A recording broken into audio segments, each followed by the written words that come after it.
Hi and welcome to this special video. You will see some models running as well as the photographic discussions, so hang in there. You're looking at a really wonderful photo taken at Bognor Regis station in around 1900. In the platform we have a Terrier locomotive named Gypsy Hill and a 7-coach train made up of 4-wheel vehicles. I'm sharing this photo for historic and educational purposes. Just look at this railway scene from 122 years ago. With the arrival of the Hatton's Genesis coaches, I really hope to try and recreate this image in model form. Couple of compromises, of course. I don't have Gypsy Hill, but I do have Leadenhall. The coaches in the photo appear even earlier than the Genesis coaches. Now look how wide this photo is. Yet it was not taken with a wide-angle lens. I think it's been cropped top and bottom, making it a long and thin photo. I'll come back to that later. Let's get things set up. Okay, here's the models. But while this would be my usual angle and setup, we're only seeing the loco in 3 coaches, and we need to see all 7. So let's pull back a little bit more. That's okay, but now we have lots of distraction top and bottom. You'll also notice that the rear 4 coaches are different from the front. This is a problem for 2 reasons. 1, I did not have enough 4-wheel LBSCR coaches to make the video, so I had to add 4 of my dad's super heavy all-metal coaches from the 1950s. That challenges the Terrier's traction effort. Another note. Looking at the real photo, it's taken from normal head height, so we can't look down on the model at all. Okay, let's go for a movie shot now and see how it looks, effectively bringing that photo to life.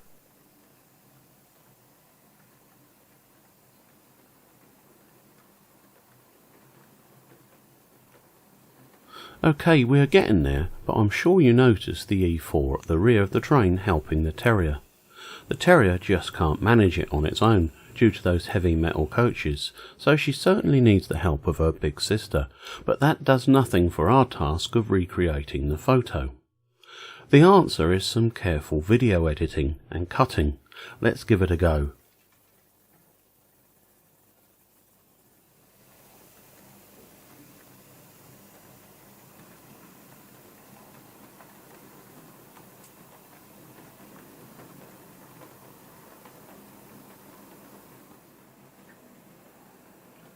Let's have a run past using the same trick.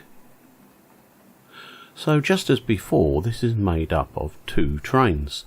The first one with the Terrier passing and the E4 pushing on the back, and the second clip is made with the E4 on front of the Terrier helping it along. The clips have to be edited so that the transition of the last coach is almost unnoticeable, or so that the last clip is fractionally ahead of the first to avoid stops in the film.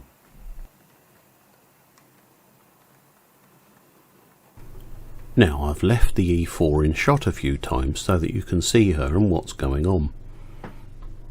Okay, let's do it in colour now. Remember, this is made up of 2 separate clips where the E4 is moved from the rear to the front of the train, but the viewer must never know.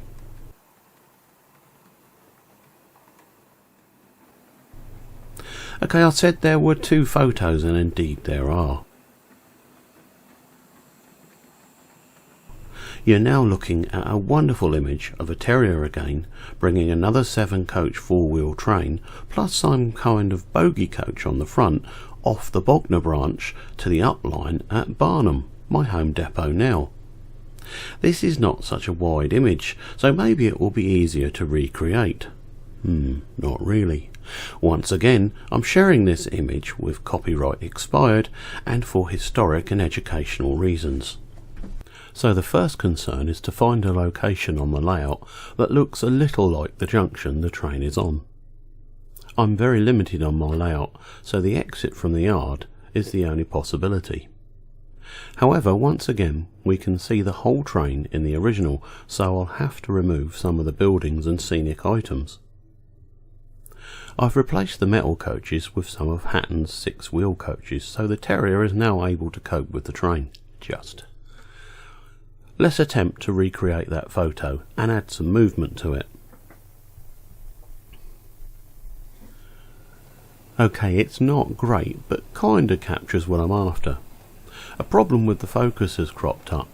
As the Loco starts at some distance, then passes within a few inches of the camera, a transition from distant to close focus has to be made.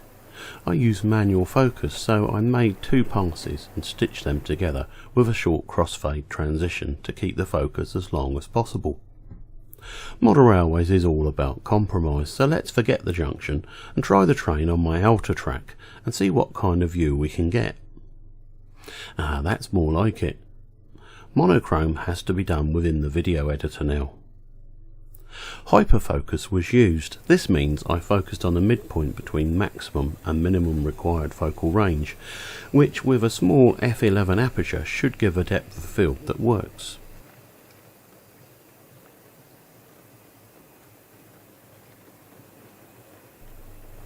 Seems to work, eh? Better do it in monochrome then.